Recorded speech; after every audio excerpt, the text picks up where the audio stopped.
ನಾನು ಸತ್ತರೂ ಅವನಿಗೆ ಹೇಳೋಕ್ಕೆ ಹೋಗಬೇಡಿ. ಎಲ್ಲರೆದುರಿಗೂ ನನಗೆ ಅವಮಾನ ಮಾಡಿದ್ದಾನೆ ಅಂತ ಮಗ ನನಗೆ ಬೇಕಾಗಿಲ್ಲ. ಇವತ್ತಿಂದ ನನಗೆ ಒಬ್ಬಳೆ ಮಗಳು ಅಂತ ತಿಳ್ಕೊತೀನಿ ಎಂದು ಸಿಟ್ಟಿಗೆದ್ದ ತಂದೆ. ಆದರೆ ಮಗ ಮಾಡಿದ ತಪ್ಪಾದರೂ ಏನು? ಬನ್ನಿ ನೋಡೋಣ. ನಾನು ಸತ್ತರೂ ಅವನಿಗೆ ಹೇಳೋಕ್ಕೆ ಹೋಗಬೇಡಿ. ಅವನು ನನ್ನ ಮಗ ಅಲ್ಲ. ಎಲ್ಲರೆದುರಿಗೂ ನನಗೆ ಅವಮಾನ ಮಾಡಿದ್ದಾನೆ. ಸಾರ್ವಜನಿಕವಾಗಿ ನನ್ನ ಕುತ್ತಿಗೆಗೆ ನೇಣು ಬಿದ್ದಿದೆ ಅಂಥ ಮಗ ನನಗೆ ಬೇಕಾಗಿಲ್ಲ. ಇವತ್ತಿಂದ ನನಗೆ ಒಬ್ಬಳೆ ಮಗಳು ಅಂತ ತಿಳ್ಕೊತೀನಿ. ಅವನದ್ದೇನಿದೆಯೋ ಎಲ್ಲ ತೆಗೆದುಕೊಂಡು ಹೋಗಲಿ. ನಮಗೂ ಅವನಿಗೂ ಯಾವುದೇ ಸಂಬಂಧವಿಲ್ಲ.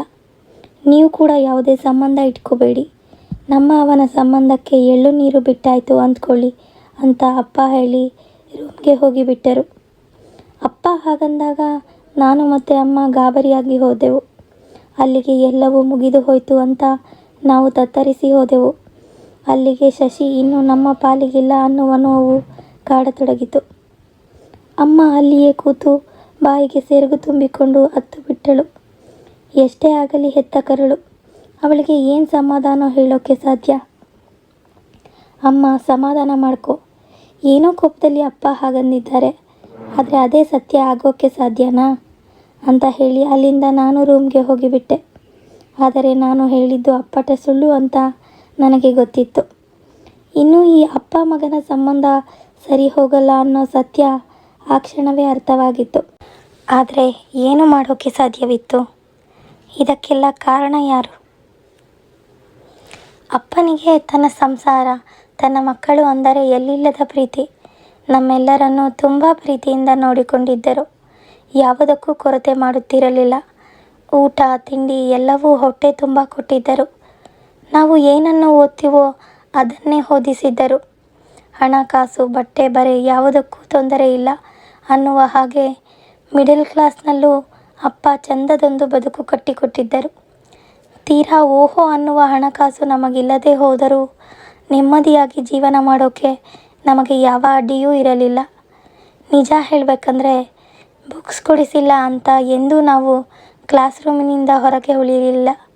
ಶೂ ಕೊಡಿಸಲಿಲ್ಲ ಅಂತಲೋ, ಸಾಕ್ಸ್ ತಗೊಂಡಿಲ್ಲ ಅಂತಲೋ ಅಥವಾ ಫೀಸ್ ಕಟ್ಟಿಲ್ಲ ಅಂತಲೋ ಸ್ಕೂಲಿನಿಂದ ಮನೆಗೆ ಕಳಿಸಿದ ನಿದರ್ಶನಗಳೇ ಇಲ್ಲ. ಅಷ್ಟು ಅಚ್ಚುಕಟ್ಟಾಗಿ ಅಪ್ಪ ಎಲ್ಲ ಪ್ಲಾನು ಮಾಡಿಕೊಂಡಿರುತ್ತಿದ್ದರು. ಒಂದು ತಿಂಗಳ ಮುಂಚೆಯೇ ಬಜೆಟ್ ಪ್ಲಾನ್ ಮಾಡುತ್ತಾ, ಅದಕ್ಕಾಗಿ ಹಣ ಕೂಡಿಸುತ್ತಾ ತುಂಬ ಪ್ಲ್ಯಾಂಡ್ ಆದ ಜೀವನ ಅಪ್ಪ ನಡೆಸುತ್ತಿದ್ದರು. ಹಾಗಾಗಿ ನಮಗೆ ಸಮಾಜದಲ್ಲಿ ಎಲ್ಲೂ ಅವಮಾನ, ಅವಮರ್ಯಾದೆ, ಹಿಂಜರಿಕೆ ಎಂಥದ್ದು ಆಗಲೇ ಇಲ್ಲ. ತುಂಬ ಧೈರ್ಯವಾಗಿ, ತುಂಬ ಕಾನ್ಫಿಡೆಂಟಾಗಿ ಜೀವನ ಮಾಡುತ್ತಿದ್ದೆವು. ಅದಕ್ಕಿಂತ ಹೆಚ್ಚಾಗಿ ಬೇಕು ಅಂತ ನಮಗೆ ಅನ್ನಿಸಲೇ ಇಲ್ಲ. ಆದರೂ ಅಪ್ಪ ಸುಮ್ಮನಿರಲಿಲ್ಲ. ಮಗಳ ಬದುಕು, ಮಗನ ಬದುಕು ಅಂತ ತಮ್ಮ ಇತಿಮಿತಿಯಲ್ಲಿ ಪ್ಲ್ಯಾನ್ ಮಾಡುತ್ತಲೇ ಇದ್ದರು.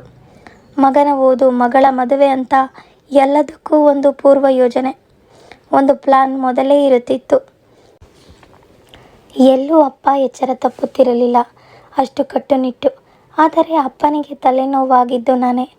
ನನಗೆ ಶಶಿಗಿಂತಲೂ ಮುಂದೆ ಒಂದೊಳ್ಳೆ ಕಡೆ ಸಂಬಂಧ ನೋಡಿ ಮದುವೆ ಮಾಡಬೇಕು ಅಂತ ತುಂಬಾ ಓಡಾಡಿಕೊಂಡಿದ್ದರು. ಆದರೆ ಯಾಕೋ ನನ್ನ ಆರೋಗ್ಯ ಕೈಕೊಟ್ಟಾಗ ಅಪ್ಪನಿಗೆ ಗೊತ್ತಾದ ಸತ್ಯ ಅಂದರೆ ನನ್ನ ಹಾರ್ಟ್ ವೀಕ್ ಇದೆ ಅನ್ನುವ ಸತ್ಯ. ಅಪ್ಪ ತತ್ತರಿಸಿ ಹೋದರು. ನನಗೆ ವಿಷಯ ತಿಳಿಸದೆ ಒದ್ದಾಡಿಕೊಂಡರು. ಆದರೆ ಡಾಕ್ಟರ್ ನನ್ನ ಹತ್ತಿರ ಆತ್ಮೀಯವಾಗಿ ಮಾತಾಡಿ, ನಿನ್ನ ಪರಿಸ್ಥಿತಿ ಹೀಗಿದೆಯಮ್ಮ, ನಿನ್ನ ಹಾರ್ಟ್ ವೀಕ್ ಇದೆ, ಸದ್ಯಕ್ಕೇನೂ ತೊಂದರೆ ಇಲ್ಲ, ಅದೇ ಮದುವೆ ಮಾಡ್ಕೊಳ್ಳೋಕ್ಕೆ ಹೋಗಬೇಡ, ಇರುವಷ್ಟು ದಿನ ಸಂತೋಷವಾಗಿ ನೆಮ್ಮದಿಯಾಗಿದ್ಕೋ, ಆ್ಯಕ್ಟಿವ್ ಆಗಿರು, ಯಾವುದೇ ಭರವಸೆ ಕಳ್ಕೋಬೇಡ, ದೇವರು ಕೊಟ್ಟಿರೋದನ್ನು ಸ್ವೀಕರಿಸಲೇಬೇಕು, ಈ ಮೆಡಿಸಿನ್ಸ್ ಬಿಡದೆ ತಗೋತಾ ಇರು ಅಂತ ಹೇಳಿ ಮೈದಡವಿದಾಗ ನಾನು ಕಹಿ ಸತ್ಯ ಒಪ್ಪಲೇಬೇಕಾಗಿತ್ತು. ಒಂದೆರಡು ದಿನ ಡಿಪ್ರೆಷನ್ ಕಾಡಿದರೂ ನಾನು ಸೋತು ಹೋದರೆ ಅಪ್ಪ ಅಮ್ಮ ಕುಗ್ಗಿ ಹೋಗ್ತಾರೆ ಅನ್ನುವ ಆತಂಕದಲ್ಲಿ ನಾನು ಗೆಲುವಾದೆ. ಅಪ್ಪ ಅಮ್ಮನ ಎದುರು ನಾನು ಚೆನ್ನಾಗೇ ಇದ್ದೀನಿ, ನಾನು ಕೊನೆ ತನಕ ನಿಮ್ಮ ಜೊತೆ ಇರಬೇಕು ಅಂತಾನೆ ದೇವರು ನನಗೆ ಈ ಕಾಯಿಲೆ ಕೊಟ್ಟಿದ್ದಾನೆ. I am thankful to God. ನೀವು ಯಾಕೆ ಕಣ್ಣೀರು ಹಾಕ್ತೀರಿ? ನಾನು ನಿಮ್ಮನ್ನು ಚೆನ್ನಾಗಿ ನೋಡ್ಕೋತೀನಿ, ಪ್ಲೀಸ್ ನಗ್ತೀರಾ? ನೀವು ನಗದಿದ್ರೆ ನಾನು ಬಿಡೋದಿಲ್ಲ ಅಂತ ಹೇಳಿ ಅಪ್ಪ ಅಮ್ಮ ಇಬ್ಬರಿಗೂ ಕಚಗುಳಿ ಇಟ್ಟು ನಗಿಸಿದ್ದೆ. ಅವರು ಮನಸಾರೆ ನಕ್ಕಾಗ ನಾನು ಆ ನಗುವಿನಲ್ಲಿ ನನ್ನ ನೋವನ್ನು ಮರೆತು ಬಿಟ್ಟಿದ್ದೆ. ಹಾಗೆ ಅವರ ನಗುವಿನಲ್ಲೇ ನನ್ನ ನೋವು ಮರೆಯುತ್ತಾ ಹೋದೆ. ಕಡೆಗೆ ನನಗೆ ಆ ಕಾಯಿಲೆ ಅಂತನ್ನೋದು ನನ್ನ ಗೆಳೆಯ ಅಂತಾಗಿ ಹೋಯಿತು. ನನ್ನ ಕಾಯಿಲೆಯನ್ನು ನಾನು ಪ್ರೀತಿಸ್ತಾ ಹೋದೆ. ಮೆಡಿಸಿನ್ಗಳನ್ನು ತುಂಬ ಅಕ್ಕರೆಯಿಂದ ತಗೊಂಡೆ. ಈ ಕಾಯಿಲೆ ಜೊತೆಗೆ ನಾನು ಬದುಕಬೇಕು ಅಂತ ತೀರ್ಮಾನ ಮಾಡಿಕೊಂಡು ನಾರ್ಮಲ್ ಆಗಿರೋಕ್ಕೆ ಶುರು ಮಾಡಿದೆ. ಸದಾಕಾಲ ಬ್ಯುಸಿಯಾಗಿರಬೇಕು ಅನ್ನುವ ಕಾರಣಕ್ಕೆ ನಾನು ಕೆಲಸಕ್ಕೆ ಸೇರಿಕೊಂಡೆ. ಅಲ್ಲಿಗೆ ನಾನು ಸಂಪೂರ್ಣ ಬ್ಯುಸಿಯಾದೆ. ಬಿಡುವಿದ್ದಾಗ ಅಪ್ಪ ಅಮ್ಮನ ಜೊತೆ ಇದ್ದು ಅವರಿಗೆ ನೆರವಾಗುತ್ತಾ ಹೋದೆ. ಈ ಸಂದರ್ಭದಲ್ಲಿ ಅಣ್ಣನಿಗೆ ಮದುವೆ ಮಾಡುವ ನಿರ್ಧಾರವಾಯಿತು. 4 ಕಡೆ ಚಂದದ ಹುಡುಗಿಯರನ್ನು ನೋಡಿ ಒಬ್ಬೊಳ್ಳೆ ಹೆಣ್ಣನ್ನು ಹುಡುಕಿದೆವು. ಅವರೇ ಅಕ್ಷತಾ. ಒಂದು ಸುಸಂದರ್ಭದಲ್ಲಿ ಅಕ್ಷತಾ ಜೊತೆ ಶಶಿ ಮದುವೆ ಆಯಿತು. ಅಲ್ಲಿಗೆ ನಮ್ಮನೆ ದೊಡ್ಡದಾಯಿತು. ನಮ್ಮನೆಯಲ್ಲಿ ಗೌಜು ಗದ್ದಲ ಶುರುವಾಯಿತು. ಬರುವ ಹೋಗುವ ನೆಂಟರಿಷ್ಟರು ಹೆಚ್ಚಾದರು. ನಮ್ಮ ಸಂತೋಷವೂ ಹೆಚ್ಚಾಯಿತು. ಈ ಸಡಗರ ಸಂಭ್ರಮಗಳು ಹೀಗೆ ಇರುತ್ತವೆ ಅಂದುಕೊಂಡೆವು. ಆದರೆ ನಮ್ಮ ಸಂಸಾರಕ್ಕೆ ಒಂದು ದೃಷ್ಟಿ ಬಿದ್ದೇ ಬಿತ್ತು. ಮನೆಯಲ್ಲಿ ಅಸಮಾಧಾನ ಶುರುವಾಯಿತು. ಅಪ್ಪನಿಗೆ ಯಾಕೆ ಹಾಗನ್ನಿಸ್ತೋ ಗೊತ್ತಿಲ್ಲ. ನಾನು ಚೆನ್ನಾಗಿರುವಾಗಲೇ ಆಸ್ತಿ ಹಂಚಿಕೆ ಮಾಡಿ ನಿರಾಳವಾಗಬೇಕು ಅಂತ ಬಯಸಿಬಿಟ್ಟರು. ಅವರಿಗೆ ನನ್ನ ಯೋಚನೆಯೇ ಹೆಚ್ಚಾಗಿ ಈ ಆಸ್ತಿ ಹಂಚಿಕೆಗೆ ಕೈ ಹಾಕಿದರು ಅಂತ ನನ್ನ ಅನಿಸಿಕೆ.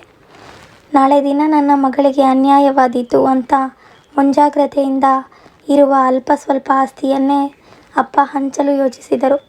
ಅದರಲ್ಲಿ ನನಗೂ ಕೂಡ ಪಾಲು ಕೊಡಬೇಕು ಅಂತ ತೀರ್ಮಾನ ಮಾಡಿದರು.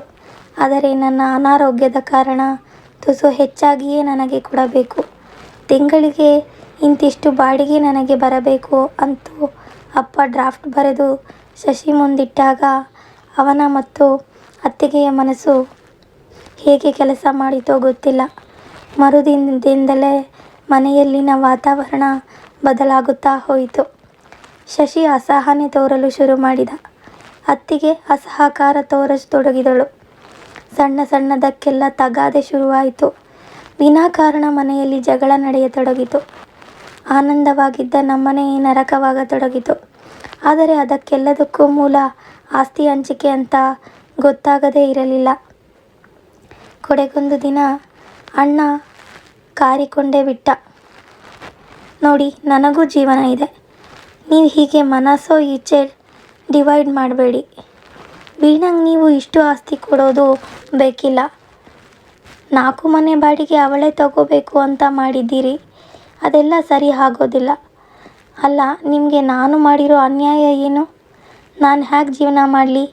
ನನ್ನ ಬಗ್ಗೆನೂ ಯೋಚನೆ ಮಾಡಬೇಕಲ್ವೇ? ನೀವು ಅದನ್ನು ಮರು ಹಂಚಿಕೆ ಮಾಡಿ, ಇಲ್ಲದಿದ್ದರೆ ನಾನು ಒಪ್ಪಲ್ಲ ಅಂದಾಗ ಅಪ್ಪನಿಗೆ ವಿಪರೀತ ಕೋಪ ಬಂದಿದ್ದು ಸಹಜ. ಪಿತ್ರಾರ್ಜಿತ ಆಸ್ತಿಯಲ್ಲಿ ಅಪ್ಪ ಮನೆ ನಿರ್ಮಿಸಿರಬಹುದು, ಆದರೆ ಬೇಕಾದ ಹಾಗೆ ಹಂಚುವ ಹಾಗಿಲ್ಲ ಅಂತ ಅಣ್ಣನ ತರ್ಕ. ಅಪ್ಪ ಸಿಟ್ಟಿನಲ್ಲೇ, ಅಲ್ಲ ಕಣೋ, ಅವಳು ನಿನ್ನ ತಂಗಿ. ಅವಳ ಪರಿಸ್ಥಿತಿ ನಿನಗೆ ಗೊತ್ತು. ಯಾವ ಸಂದರ್ಭದಲ್ಲಿ ಏನಾಗುತ್ತೋ ಗೊತ್ತಿಲ್ಲ. ತುರ್ತು ಸಂದರ್ಭಕ್ಕೆ ಇರಲಿ ಅಂತ ಅವಳ ಜೀವನಕ್ಕೆ ಮಾಡಿಕೊಟ್ಟಿದ್ದೀನಿ. ನಿನಗೆ ಯಾವುದೇ ಅನ್ಯಾಯ ಮಾಡಿಲ್ಲ. ನಿನಗೂ ಚೆನ್ನಾಗೇ ಕೊಟ್ಟಿದ್ದೀನಿ. ನೀನು ಗಂಡಸು, ದುಡ್ಕೋಬಹುದು. ಆದರೆ ಅವಳಿಗೆ ತೊಂದರೆ ಆಗಬಾರ್ದು. ಒಬ್ಬ ತಂದೆಯಾಗಿ ನಾನು ಅವಳ ಬಗ್ಗೆ ಯೋಚನೆ ಮಾಡೋದು ಬೇಡವಾ? ಅವಳಿಗೆ ಮದುವೆ ಆಗಿ ಗಂಡ ಇದ್ದಿದ್ರೆ ನಾನು ಇಷ್ಟೆಲ್ಲ ಕೊಡ್ತಿರಲಿಲ್ಲ. ಆದರೆ ಪಾಪ ಅವಳಿಗೆ ಯಾರಿದ್ದಾರೆ ಅಂದಾಗ ಅಣ್ಣ ಒಪ್ಪಲಿಲ್ಲ. ನೀವು ಒಂದು ಕಣ್ಣಿಗೆ ಬೆಣ್ಣೆ, ಒಂದು ಕಣ್ಣಿಗೆ ಸುಣ್ಣ ಹಚ್ತಿದ್ದೀರಿ. ತಂದೆಯಾದವರು ಮಕ್ಕಳನ್ನು ಸಮನಾಗಿ ನೋಡಬೇಕು. ಆದರೆ ಅನ್ಯಾಯ ಮಾಡ್ತಿದ್ದೀರಿ. ನೀವು ವೀಣಂಗೆ ಏನೂ ಕೊಡಲೇಬೇಡಿ ಅಂತ ನಾನು ಹೇಳಿದರೆ ತಪ್ಪಾಗ್ತಿತ್ತು. ಆದರೆ ಹಾಗೆ ಹೇಳಿಲ್ಲ. ಯಾಕೆ ಇಷ್ಟೊಂದು ಕೊಡ್ತಿದ್ದೀರಿ ಅಂತ ಕೇಳಿದೆ. ನೀವು ದಯವಿಟ್ಟು ಹಠ ಮಾಡಬೇಡಿ ಅಂದಾಗ ಅಪ್ಪ ಅವನನ್ನು ಕನ್ವಿನ್ಸ್ ಮಾಡುತ್ತಾ, ಇಲ್ಲ ಕಣೋ, ನನ್ನ ಮಾತು ಕೇಳು. ನಿನಗೆ ಅರ್ಥ ಆಗ್ತಿಲ್ಲ. ನಾನು ಈ ಮಾತು ಹೇಳಬಾರ್ದು, ಆದರೂ ಹೇಳ್ತಿದ್ದೀನಿ. ನೋಡು, ಅವಳು ಎಷ್ಟು ದಿನ ಬದುಕ್ತಾಳೋ ಚೆನ್ನಾಗಿ ಬದುಕಲಿ. ಆಮೇಲೆ ಅವಳು ಆಸ್ತಿನೆಲ್ಲ ತಾನೆಲ್ಲಿ ತಗೊಂಡು ಹೋಗ್ತಾಳೆ? ಅದನ್ನು ನಿನಗೋ ನಿನ್ನ ಮಕ್ಕಳಿಗೋ ಬರೆದು ಹೋಗ್ತಾಳೆ. ಕಡೆಗೆಲ್ಲ ನಿಮ್ಮದೇ ಆಗುತ್ತೆ. ದುಡುಕಬೇಡ ಅಂದಾಗ ಅಣ್ಣ ಒಪ್ಪಲಿಲ್ಲ. ಇಲ್ಲಪ್ಪ, ನನಗೆ ಇಷ್ಟ ಆಗ್ತಾ ಇಲ್ಲ. ನನಗೆ ಬೇಡ. ನೀವು ನಿಮ್ಮದೇ ಹಠ ಸಾಧಿಸೋದಾದರೆ ನಾನು ಯಾವ ರೀತಿ ಉತ್ತರ ಕೊಡಬೇಕೋ ಕೊಡ್ತೀನಿ. ಅಂತ ಹೇಳಿ ಹೋಗಿಬಿಟ್ಟ. ಅಪ್ಪನ್ನ ನಾನೇ ಹೋಗಿ, ಅಪ್ಪ ಡಿಫರೆನ್ಸ್ ಬೇಡ, ನನ್ನ ಜೀವನ ಹೇಗೋ ನಡೆಯುತ್ತೆ, ನೀವು ಅವನು ಹೇಳಿದ್ದನ್ನು ಕೊಟ್ಟು ಬಿಡಿ, ಇರೋ ನೆಮ್ಮದಿ ಹಾಳಾಗೋದು ಬೇಡ ಅಂದಾಗ, ಇಲ್ಲಮ್ಮ ನಿನಗೆ ಗೊತ್ತಾಗಲ್ಲ, ಹಾಗೆ ನಿನ್ನನ್ನು ಬಿಟ್ಟು ಬಿಡೋಕ್ಕಾಗಲ್ಲ, ನಾನು ಅವನಿಗೆ ಮೋಸ ಮಾಡಿಲ್ಲ, ಹಾಗೆ ನೋಡಿದರೆ ಅವನೇ ನಿನ್ನ ಬಗ್ಗೆ ಹೆಚ್ಚಿನ ಮಮಕಾರ ವಹಿಸಬೇಕು, ಆದರೆ ಯಾಕೆ ಸ್ವಾರ್ಥಿ ಆಗ್ತಿದ್ದಾನೆ ಅಂತ ಗೊತ್ತಾಗ್ತಾ ಇಲ್ಲ, ನೋಡೋಣ, ಅವನಿಗೆ ನಿಧಾನವಾಗಿ ಅರಿವಾದರೂ ಅರಿವಾಗಬಹುದು ಅಂತ ಸಂತೈಸಿದರು. ಆದರೆ ನಿಧಾನವಾಗಿ ಅವನಿಗೆ ಅರಿವಾಗೋ ಬದಲು ನಮಗೆ ಅರಿವಾಗಿತ್ತು. ಅಣ್ಣ ಒಂದೇ ಮನೆಯಲ್ಲಿ ಇದ್ದುಕೊಂಡೇ ಅಪ್ಪನಿಗೆ ಆಸ್ತಿ ಹಂಚಿಕೆಯ ವಿಚಾರದಲ್ಲಿ ಲಾಯರ್ ನೋಟಿಸ್ ಕಳಿಸಿದ್ದ.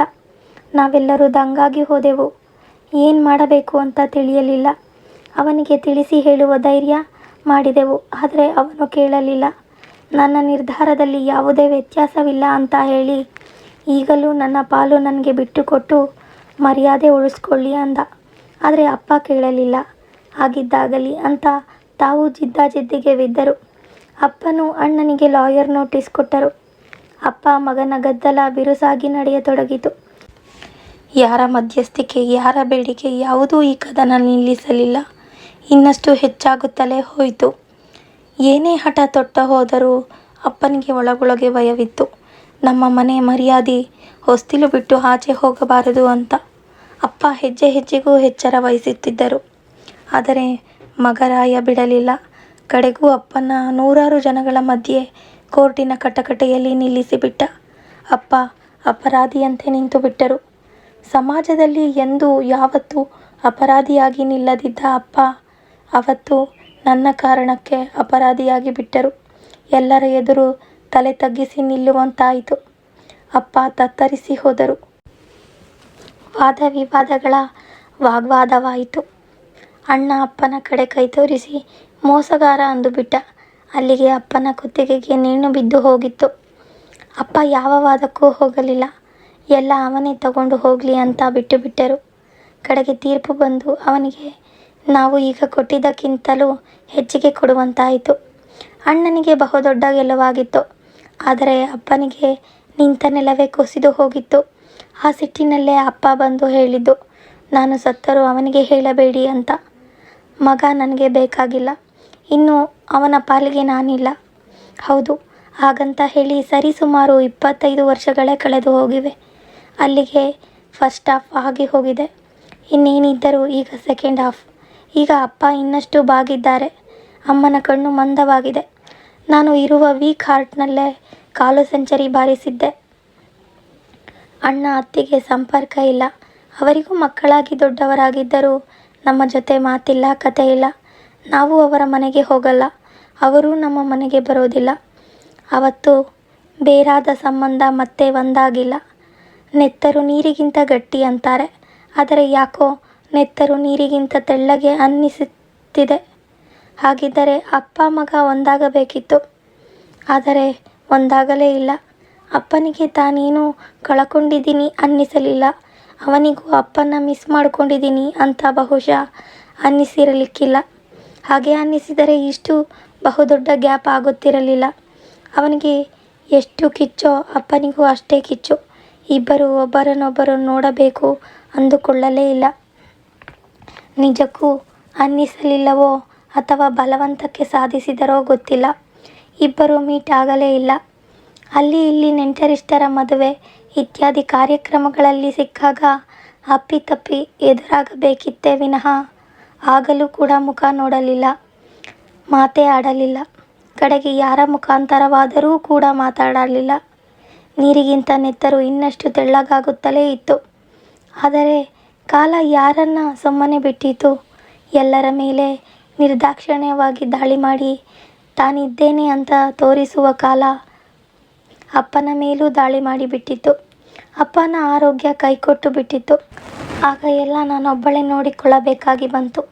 ಅಪ್ಪನ ಆಸ್ಪತ್ರೆಗೆ ಸೇರಿಸಿ ಅಪ್ಪ ಚೇತರಿಸ್ಕೋತಾರೆ ಅಂದ್ಕೊಳ್ಳುವಾಗ ಡಾಕ್ಟರ್ ಕರೆದು ಹೇಳಿದ್ದು, ಇಲ್ಲ, ನಿಮ್ಮ ತಂದೆ ಉಳಿಯೋದಿಲ್ಲ, ಯಾವುದೇ ಹೋಪ್ಸ್ ಇಲ್ಲ, ಎಲ್ಲ ಮೀರಿ ಹೋಗಿದೆ, ಅಪ್ಪ ಕೊನೆ ದಿನಗಳಲ್ಲಿದ್ದಾರೆ, ನೀವು ಇದನ್ನು ಅಕ್ಸೆಪ್ಟ್ ಮಾಡಿಕೊಳ್ಳಲೇಬೇಕು, ಧೈರ್ಯ ತಂದುಕೊಳ್ಳಿ ಅಂದಾಗ ನನ್ನ ಪಕ್ಕದಲ್ಲಿ ಅಮ್ಮ ಕೂಡ ಇಲ್ಲ. ಯಾರೊಂದಿಗೆ ಹೇಳಿಕೊಂಡು ನಾನು ಅಳಬಹುದಿತ್ತು? ಅಪ್ಪನ ಮುಖ ನೋಡೋದಾದರೂ ಹೇಗೆ? ಏನು ಮಾಡಬೇಕು ತಿಳಿಯಲಿಲ್ಲ. ಆದರೆ ಅಪ್ಪನ್ನ ನೋಡದೇ ಇರುವ ಹಾಗಿರಲಿಲ್ಲ. ಆದರೆ ಇರುವಷ್ಟು ಸಮಯ ಅಪ್ಪನ್ನ ಕಣ್ತುಂಬಿಕೊಳ್ಳಬಹುದಲ್ಲ ಅನ್ನುವ ಕಳಕಳಿಯೊಂದಿಗೆ ಅಪ್ಪನ ಬಳಿಗೆ ಹೋದೆ. ಅಪ್ಪ ಮಲಗಿದ್ದರು. ನಾನು ಹೋದದ್ದು ಗೊತ್ತಾಗಿ ಏನು ಹೇಳಿದರು ಡಾಕ್ಟರ್ ಅಂದಾಗ ಇಲ್ಲ ಏನೂ ತೊಂದರೆ ಇಲ್ಲ, ಸಣ್ಣ ತೊಂದರೆ ಅಷ್ಟೇನೆ, ಮೆಡಿಸಿನ್ ಕೊಟ್ಟರೆ ಸರಿ ಹೋಗುತ್ತೆ, ಆಮೇಲೆ ಮನೆಗೆ ಕರ್ಕೊಂಡು ಹೋಗಬಹುದು ಅಂತ ಹೇಳಿದ್ದಾರೆ ಅಂದಾಗ ಅಪ್ಪನ ಮುಖದಲ್ಲಿ ಸಣ್ಣಗೆ ಸುಳಿದು ಹೋದ ವಿಷಾದದ ನಗೆ. ಯಾಕೆ ಸುಳ್ಳು ಹೇಳ್ತಿದ್ಯಾ ಅನ್ನೋ ಪರಿಹಾಸವೋ ಅಥವಾ ನನಗೆ ಎಲ್ಲ ಸತ್ಯ ಗೊತ್ತು ಅಂತನ್ನುವ ವಿನೋದವೋ ಗೊತ್ತಿಲ್ಲ. ಅಪ್ಪ ಮರು ಮಾತಾಡಲಿಲ್ಲ. ಅಲ್ಲಿಂದ ಅಪ್ಪ ಚೇತರಿಸಲೇ ಇಲ್ಲ. ದಿನದಿಂದ ದಿನಕ್ಕೆ ಅಪ್ಪನ ಆರೋಗ್ಯ ಕ್ಷೀಣಿಸುತ್ತಲೇ ಹೋಯಿತು. ಮೊದಲು ಏನು ಕೊಡಲಿ, ಊಟ ಮಾಡಿ, ಮೆಡಿಸಿನ್ ತಗೊಳ್ಳಿ ಅಂದದ್ದಕ್ಕೆಲ್ಲ ರೆಸ್ಪಾನ್ಸ್ ಮಾಡುತ್ತಿದ್ದ ಅಪ್ಪ ಕ್ರಮೇಣ ಏನೂ ರೆಸ್ಪಾನ್ಸ್ ಮಾಡಲೇ ಇಲ್ಲ. ಮಾತುಕತೆ, ಸನ್ನೆಗಳು ಎಲ್ಲವೂ ನಿಂತು ಹೋದವು. ಅಪ್ಪನ ಕಣ್ಣುಗಳು ಸುಮ್ಮನೆ ಸೂರು ದಿಟ್ಟಿಸುತ್ತಿದ್ದವೇ ಹೊರತು ಯಾವುದೇ ಚಲನೆ ಇರಲಿಲ್ಲ. ಹೃದಯ ಮಾತ್ರ ತಾನಿನ್ನೂ ಬದುಕಿದ್ದೇನೆ ಅನ್ನುವುದನ್ನು ಸೂಚಿಸಲು ಸಣ್ಣಗೆ ಮಿಡಿಯುತ್ತಿತ್ತು. ಕೈಕಾಲುಗಳ ಚಲನೆಯೂ ಇರಲಿಲ್ಲ. ನರಗಳ ಮುಖಾಂತರ IV ಫ್ಲೂಯಿಡ್ ಹೋಗ್ತಿದೆ ಅನ್ನೋದು ಬಿಟ್ಟರೆ ಅಪ್ಪ ಊಟ ತಿಂಡಿ ಬಿಟ್ಟು ಸುಮಾರು ದಿನಗಳೇ ಆಯಿತು. ಹೀಗೆ ಬಿಟ್ಟರೆ ನಾಳೆ ನಾಡಿದ್ದರಲ್ಲಿ ಅಪ್ಪ ಕೈಕೊಟ್ಟು ಹೋಗ್ತಾರೆ ಅನ್ನೋದು ಖಾತ್ರಿ ಅನ್ನಿಸಿದಾಗ ಏನು ಮಾಡಬೇಕೋ ತಿಳಿಯಲಿಲ್ಲ. ಅಪ್ಪ ಇನ್ನೂ ಜೀವಂತವಾಗಿರುವಾಗಲೇ ಅಪ್ಪನ ಕೈ ಮುಟ್ಟಬೇಕು ಅನ್ನಿಸಿ ಹತ್ತಿರ ಹೋದೆ. ಅಪ್ಪನಿಗೆ ನಾನು ಹೋದದ್ದು ಗೊತ್ತಾಯಿತು. ಸಣ್ಣಗೆ ಐಬಾಲ್ಸ್ ಚಲಿಸಲು ಶುರುವಾಯಿತು. ಕೈಗಳಲ್ಲಿ ಸಣ್ಣ ಚಲನೆ. ಒಣಗಿ ಹೋದ ತುಟಿಗಳು ಏನನ್ನೋ ಹೇಳಲು ಬಯಸ್ತಿವೆ ಅನ್ನಿಸ್ತು. ನಾನು ತಡೆಯದೆ ಅಪ್ಪ ಹೇಳಿ, ಏನು ಹೇಳಬೇಕು ಅಂತಿದ್ದೀರಿ, ಏನು ವಿಷಯ ಹೇಳಿ ಪ್ಲೀಸ್ ಅಂತ ಹತ್ತಿರ ಹೋಗಿ ಕಿವಿಯಲ್ಲಿ ಕೂಗಿ ಹೇಳಿದೆ. ಅಪ್ಪನಿಗೆ ಹೇಳಲು ಶಕ್ತಿ ಇರಲಿಲ್ಲವೋ ಏನೋ ಗೊತ್ತಿಲ್ಲ. ಆದರೆ ಕಣ್ಣ ತುದಿಯಿಂದ 2 ಹನಿ ನೀರು ಬಿದ್ದು ದಿಂಬು ತೋಯಿಸಿ ಬಿಟ್ಟಿತ್ತು. ನನಗೆ ತಡೆಯಲಾಗಲ್ಲದೆ ಅಪ್ಪ ಪ್ಲೀಸ್ ಹೇಳಿ, ಏನು ಹೇಳಬೇಕು ಹೇಳಿ ಅಂದಾಗ ಅವರಿಗೆ ಹೇಳಲು ಸಾಧ್ಯವಾಗಲಿಲ್ಲ. ನಾನು ಅಲ್ಲಿಯೇ ಚೇರ್ ಎಳೆದು ಕೂತೆ. ಅಪ್ಪನ ಕಣ್ಣೀರು ಹಾಗೆ ಇಂಗಿತೆ ವಿನಃ ಅಪ್ಪನ ಇಂಗಿತ ಗೊತ್ತಾಗಲಿಲ್ಲ. ಹಾಗೆ ಯೋಚಿಸುವಾಗ ಯಾಕೋ ಶಶಿ ನೆನಪಾದ. ಅವನನ್ನು ಯಾಕೆ ನೆನೆಸ್ಕೊಳ್ಳೋದು ಅಂತ ಕೈ ಕೊಡುವಲು ಹೋದಾಗ ಯಾಕೋ ಮಿಂಚು ಹೊಡೆದ ಹಾಗಾಯಿತು. ಅಪ್ಪ ಏನಾದರೂ ಶಶಿನ ನೋಡಬೇಕು ಅಂತ ಆಸೆ ಪಡ್ತಿದ್ದಾರಾ ಅನ್ನಿಸಿ ಅಪ್ಪ ಶಶಿನ ಕರೆಸ್ಲಾ ಅಂತ ಕೇಳಬೇಕೆಂದುಕೊಂಡವಳಿಗೆ ಅಪ್ಪನ ಮಾತುಗಳು ನೆನಪಾಯಿತು. ನಾನು ಸತ್ತರೂ ಅವನಿಗೆ ಹೇಳಬೇಡಿ, ಅವನ ಪಾಲಿಗೆ ನಾನಿಲ್ಲ, ನನಗೆ ಆ ಮಗ ಬೇಡ, ನನ್ನ ಅವನ ಸಂಬಂಧ ಮುಗಿದು ಹೋಯಿತು, ನೀವ್ಯಾರೂ ಅವನ ಜೊತೆ ಸಂಬಂಧ ಇಟ್ಕೋಬೇಡಿ ಅಂತ ಹೇಳಿದ ಅಪ್ಪನ ಮಾತುಗಳೇ ಮತ್ತೆ ಮತ್ತೆ ರಿಪೀಟ್ ಆಗತೊಡಗಿದವು. ನನ್ನ ಕೈಗಳನ್ನು ಕಟ್ಟಿ ಹಾಕಿದಂತಾಯಿತು. ಶಶಿಗೆ ಹೇಳಲೇಬಾರದು ಅಂತ ಅಪ್ಪ ಹೇಳಿದ್ದಾರೆ. ಈಗ ಹೇಳಿ ಕರೆಸಿದರೆ ಅಪ್ಪನ ಮಾತು ಮೀರಿದ ಹಾಗಾಗುತ್ತೆ. ಅಪ್ಪನಿಗೆ ಹಿಂಸೆಯಾಗಬಹುದು. ಅವನಿಗೆ ಹೇಳೋದೇ ಬೇಡ. ಅಪ್ಪ ಅನ್ನೋ ಮಮಕಾರ ಇಲ್ಲದವನಿಗೆ ವಿಷಯವಾದರೂ ಏಕೆ ಹೇಳಬೇಕು ಅಂತ ನಾನು ಸುಮ್ಮನಾದೆ. ಹಾಗೆ ಹೊರಗೆ ಕೂತವಳಿಗೆ ಮತ್ತೊಂದು ಸಂದರ್ಭ ನೆನಪಾಯಿತು. ಅಪ್ಪ ಅವತ್ತು ಇದ್ದಕ್ಕಿದ್ದ ಹಾಗೆ ಸಂಬಂಧವಿಲ್ಲದೆ ಅನ್ನಲು ಶುರು ಮಾಡಿದರು.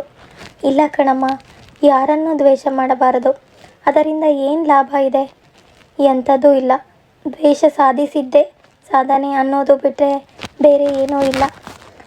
ನೀನೇನೇ ಹೇಳು, ತಪ್ಪು ಮಾಡಿದವರನ್ನು ಕ್ಷಮಿಸಿ ಬಿಡಬೇಕು ಕಣಮ್ಮ, ಕ್ಷಮಿಸಿ ಬಿಡಬೇಕು ಅಂದ ಮಾತುಗಳು ಈಗ ಯಾಕೆ ನೆನಪಾಗ್ತಿವೆ ಅನ್ನಿಸ್ತು.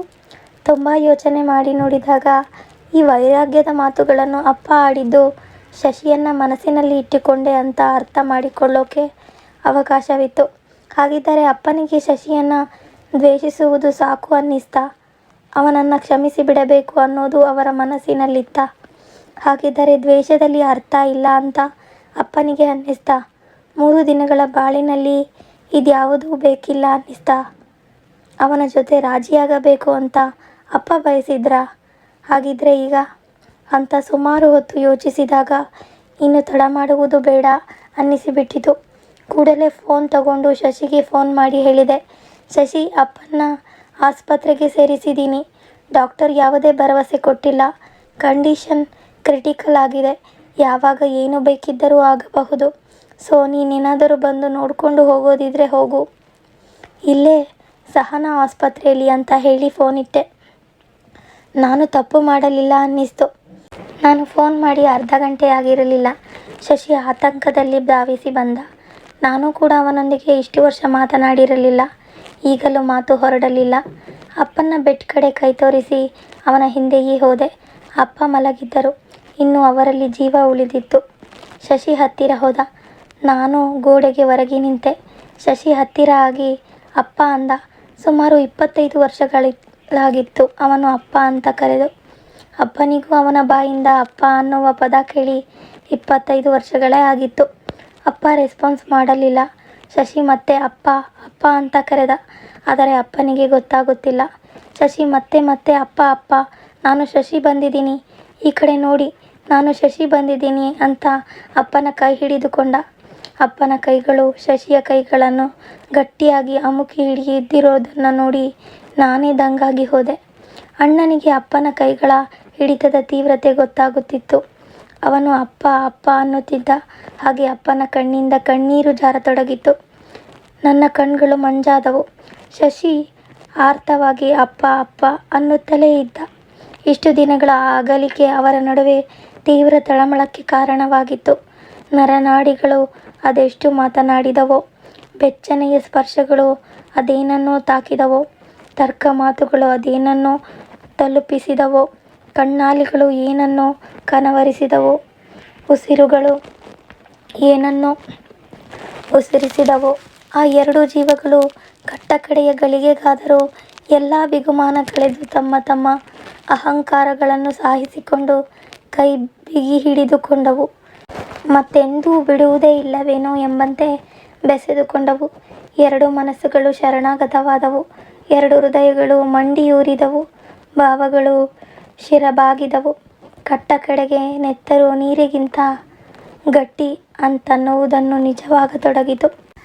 ಸಮಯ ಅನ್ನೋದು ತುಂಬ ಅಮೂಲ್ಯವಾದದ್ದು. 25 ವರ್ಷಗಳ ತನ್ನ ತಂದೆಯ ಜೊತೆಗಿನ ಸಂಬಂಧವನ್ನು ವಿನಾಕಾರಣ ದುಡ್ಡು, ಅಹಂಕಾರದಲ್ಲಿ ಕಳೆದುಕೊಂಡ. ಸಾಯುವಾಗ ತಂದೆ ಪ್ರೀತಿ ಸಿಕ್ಕರೂ ಪ್ರಯೋಜನ ಇಲ್ಲ. ಸಮಯ ಮೀರಿ ಹೋಗಿತ್ತು. ಈ ಕತೆ ನಿಮಗೆ ಇಷ್ಟವಾಗಿದ್ದರೆ ದಯವಿಟ್ಟು ಒಂದು ಲೈಕ್ ಕೊಡಿ. ಹಾಗೆ ಸಬ್ಸ್ಕ್ರೈಬ್ ಮಾಡ್ಕೊಳ್ದೆ ಕಥೆನ ಕೇಳ್ತಿದ್ರೆ ದಯವಿಟ್ಟು ಸಬ್ಸ್ಕ್ರೈಬ್ ಮಾಡಿಕೊಂಡು ಸಪೋರ್ಟ್ ಮಾಡಿ. ಧನ್ಯವಾದಗಳು.